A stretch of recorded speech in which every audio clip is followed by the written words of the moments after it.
케인이 내부 총질을 시작하자 잉글랜드 축구계가 뒤집어졌습니다. 유로 2024 시작 전까지만 해도 강력한 우승 후보로 평가받고 있었던 잉글랜드는 이번 대회에서 그야말로 제대로 체면을 구기고 있는 상황인데요. 클럽에서 한가닥 하던 선수들이 대표팀에 오자마자 갑자기 평범한 선수가 되어버렸고, 특히나 중원부터 최전방 공격 라인을 이루는 주축 선수들은 그야말로 지금 영국 언론들의 집요한 공격에 그야말로 너덜너덜해진 상태입니다. 최근 영국의 TV 매체에서는 24시간 잉글랜드 선수들을 향한 공격이 이어지고 있습니다. 하루가 멀다 하고 전문가와 팬들, 축구계 종사자들이 모두 모여 잉글랜드의 졸전 경기력을 비판하고 있죠. 특히나 이들의 중심에 있는 것이 바로 해리 케인인데요. 케인은 월드 클래스 스트라이커고 잉글랜드가 가장 믿었던 공격수였기 때문에 최근 유로 본선 무대에서 보여주고 있는 처참한 경기력은 가장 많이 지목받을 수밖에 없었습니다. 케인은 세르비아와의 경기에서 잠수를 타며 한 골도 넣지 못했고, 두 번째 경기인 덴마크 전에서는 선제골을 넣기는 했으나 이 골도 사실상 맨시티의 카일 워커가 전부 만들어준 골이었고, 결정적으로 역대급 역주행으로 대형 패스 미스를 범하면서 덴마크에게 동점골을 헌납하는 실수를 저질렀습니다. 그동안 케인을 변호해준던 잉글랜드 팬들도 이제는 도저히 쉴드를 쳐줄 수가 없다는 반응인데요. 특히나 지난 카타르 월드컵 때 사실상 결승전급 매치라고 평가받았던 프랑스와 잉글랜드의 경기에서 해리 케인은 페널티킥을 실축해버리면서 잉글랜드의 8강 탈락에 스스로 쐐기를 박아버렸습니다. 원래도 케인은 언론과 팬들에게 새가슴 스트라이커라는 조롱을 달고 살았었는데요. 클럽에서도 주요 챔피언스 리그 토너먼트에서 활약한 것은 손흥민이었고, 케인의 골은 대부분 상대적 약체팀을 상대로만 꽂아 넣으며 골 세탁기를 돌린다는 말까지 듣고는 했었죠. 그리고 지난 카타르 월드컵에 이어 이번 유로 대회마저 성적이 저조하니 온갖 잉글랜드 축구계 종사자들이 합심해 케인을 공격하는 것은 당연한 일이었습니다. 하지만 워낙 잉글랜드 언론들의 극성 맞음과 전 레전드들의 오지랖이 유명하기도 하고, 기운을 북돋아주지는 못할 망정 매일같이 대표팀에게 초치는 발언만 하고 있으니 잉글랜드 선수들은 전 국민은 물론이고 대표팀 선배들에게마저 집단 린치당하는 이 상황이 썩 마음에 들지는 않은가 본데요. 하나 둘씩 잉글랜드 선수들이 불만을 토로하기 시작했고, 특히나 팀의 주장 해리 케인이 잉글랜드 전 레전드 선수들을 비난하고 나서자 현재 잉글랜드 축구계는 대회 도중에도 굉장히 어수선한 상태입니다. 케인은 팀의 주장인 만큼 이런 상황에도 더욱 평정심을 유지하면서 외부로부터의 소음을 차단하며 팀원들을 보호해줄 이유가 있었는데요. 하지만 오히려 잉글랜드 전 레전드들과 언론 그리고 팬들에게 사실상 전쟁을 선포한 셈이 되었으니 현지 잉글랜드 팬들은 역시나 케인은 주장감이 아니다. 토트넘에 있을 때도 리더십 빚는 모습을 하나도 보여주지 못했다. 팀을 훌륭하게 이끌며 모든 팬들의 존경을 받는 손흥민과 비교된다. 참으로 건방진 선수다라는 날카로운 반응을 보이고 있습니다. 잉글랜드 레전드 선수들을 향해 당신들도 트로피를 들지 못했다라며 따지는 케인의 인터뷰도 큰 화제거리인데요. 내가 하고 싶은 말은 이 유니폼을 입는 것이 어떤 의미인지 기억해 달라는 것이다. 잉글랜드 유니폼을 입고 대표팀에서 뛴다는 것이 어떤 것인지를 알고 있는 선수들에게 나는 무례를 범하고 싶지 않다. 그러나 과거 선수였다가 이제 평론가로 되돌아온 전직 선수들은 어려움 없이 그런 짓을 하고 있다. 그들이 정직해야 하고 자신의 의견을 말해야 함을 알고 있다. 그러나 그들은 거기에 대한 책임감도 가지고 있어야 한다. 팬들은 그들이 하는 말에 신경 쓰고 그들의 말에 귀를 기울이기 때문이다. 결론은 우리가 오랫동안 국가대표팀에서 아무것도 이루지 못했다는 것이고, 그들도 그중 일부였으며 그것이 얼마나 어려운지 알고 있다는 것이다.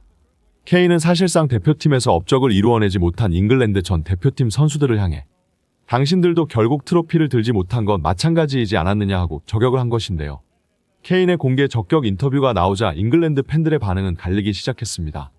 잉글랜드 레전드들의 오지랖과 텃세를 잘 알고 있기에 케인의 불만이 이해가 간다는 쪽과, 아무리 그래도 대회 도중 대선배들을 향해서 쏘아붙인 케인의 태도는 잘못되었다는 지적이었죠. 실제로 잉글랜드 대표팀은 과거부터 그 이름들은 상당히 화려했으나 정작 국제대회에서는 항상 실패를 면치 못해 다른 국가들에게 조롱거리가 되기도 했습니다. 지금이나 그때나 클럽에서 한 끝발 날리던 선수들이 국대만 가면 볼품없는 선수가 되어버려 이런 국가대표 경력은 은퇴 이후 그들의 후대 평가에도 큰 악영향을 끼치게 되었죠. 결국 마찬가지로 국가대표에서 아무것도 이루지 못한 선수들이 지난 유로 2020에서 결승전까지 오른 우리 잉글랜드 대표팀을 비난할 자격이 있느냐는 케인의 주장인 건데요. 하지만 팬들은 그렇다고 해서 그것이 현 대표팀의 경기력에 대한 면죄부가 될 수는 없다고 말합니다. 어쨌든 전 레전드 선수들은 평론가로서 방송에 출연했고, 잉글랜드 선수단의 경기력이 형편없기에 그것을 비판하는 것은 마땅히 해야 할 일을 했을 뿐이었죠. 특히나 케인의 움직임을 비판했던 웨인 루니와 앨런 시어러의 분석은 아주 날카로웠고 통찰력이 있었다는 반응입니다. 이러한 정당한 피드백조차 받아들이지 못하고 있으니 평생 케인이 무관을 벗어나지 못하는 것이라고 팬들은 말하고 있는데요. 또한 리오 퍼디난드는 손흥민이 없으니 케인이 너무나도 상대의 수비가 읽기 쉬운 평범한 선수로 전락했다며 잉글랜드 대표팀 중계 도중 손흥민의 이름을 깜짝 언급하기도 했습니다. 케인은 항상 내려와서 플레이하는 걸 고수하기 때문에 수비수들이 어떻게 막을지 별로 고민할 필요도 없다. 내가 수비수 출신으로서 얘기하자면 케인은 수비수 뒤를 파고드는 플레이를 하지 않는다. 전부 예상 가능한 범위에서만 움직인다. 상대 수비수들은 걱정 없이 그를 둘러싸고 압박하면 그만이다. 하지만 이 플레이 스타일은 케인이 지난 4, 5년간 계속 해오던 거다. 토트넘과 다른 점은 그때는 케인이 내려왔을 때 옆에 대신 앞으로 뛰어줄 손흥민 같은 선수가 있었다는 점이지. 지금 잉글랜드는 그런 동료가 필요하다. 사카와 포드는 케인과 전혀 맞물리지 않는다. 잉글랜드 레전드들의 지적 아래 케인은 점차 손흥민이 도와주지 않으면 혼자서는 아무것도 해결할 수 없는 반쪽짜리 공격수라는 이미지가 만들어지고 있는데요.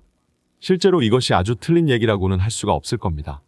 이번 시즌 미넨에서도 엄청나게 많은 골을 꽂아 넣으면서 득점왕까지 타간 케인이지만 케인의 득점을 하나하나 뜯어보면 대부분 리그, 그것도 최약체 팀 상대로만 집중되어 있고 정작 챔피언스 리그 무대나 리그 우승 판도를 가를 수 있는 최대 경쟁자 레버쿠젠과의 경기에서는 이렇다 할 힘을 못 썼기 때문이죠. 미넨도 현재 윙포워드 기근에 시달리고 있는 상황인데요. 리로이 사네는 적어도 손흥민과 비슷하게 앞으로 빠른 침투를 가져갈 수 있는 선수이지만 기복이 너무나도 심하고 볼터치도 불안정하고 결정력도 형편없는 데다 무엇보다 축구 지능이 굉장히 떨어져 항상 케인의 패스에 한 박자 늦게 움직여 오프사이드 트랩에 걸리기 일쑤였죠. 사실 지금 잉글랜드의 선수 구성은 유럽 최고의 초호화 스쿼드라고 불러도 손색이 없을 정도인데 그런 팀마저 손흥민이 필요하다며 앓는 소리를 하고 있으니 현재 잉글랜드 대표팀이 그야말로 총체적 난국에 빠져 있는 상황이라고 볼 수 있는데요. 또한 잉글랜드 축구계가 계속해서 손흥민의 이름을 언급하는 이유는 현재 대표팀에 마땅한 오른발 윙포워드가 없다는 이유도 있죠. 대부분의 왼발잡이 공격수들이고 빅클럽에서 뛰는 그릴리시나 스털링 같은 선수들은 그동안 대표팀에서 좋은 경기력을 보였음에도 이번 유로 2024 최종 명단에서 탈락해버렸습니다. 그렇기에 동시에 잉글랜드의 감독 사우스 게이트를 향한 비판도 케인 못지않게 많은 상황인데요. 스쿼드 구성부터 실패했는데 선수들의 능력을 제대로 이끌어낼 역량도 안 되고 풀백인 아놀드를 미드필더로 기용하면서 최고급 식재료를 가졌음에도 제대로 써먹지조차 못하고 있다는 반응이죠. 대회 시작 전까지만 해도 우승 후보 예측에서 가장 최상단에 위치해 있던 잉글랜드가 고작 2경기 만에 추락해 이제 전문가들은 최대 8강이 한계일 것이라고 내다보고 있는데요. 이런 와중 케인의 내부 총질은 다시 한번 잉글랜드 축구계를 혼돈 상태로 만들고 있으니 잉글랜드 레전드 선수들의 오지랖이 극성이라긴 했지만 케인도 주장으로서 참으로 생각 없는 행동이었다고 할 수 있습니다.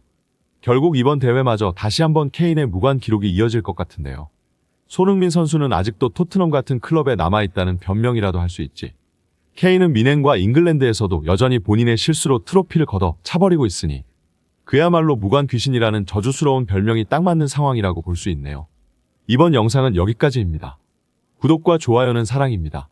감사합니다.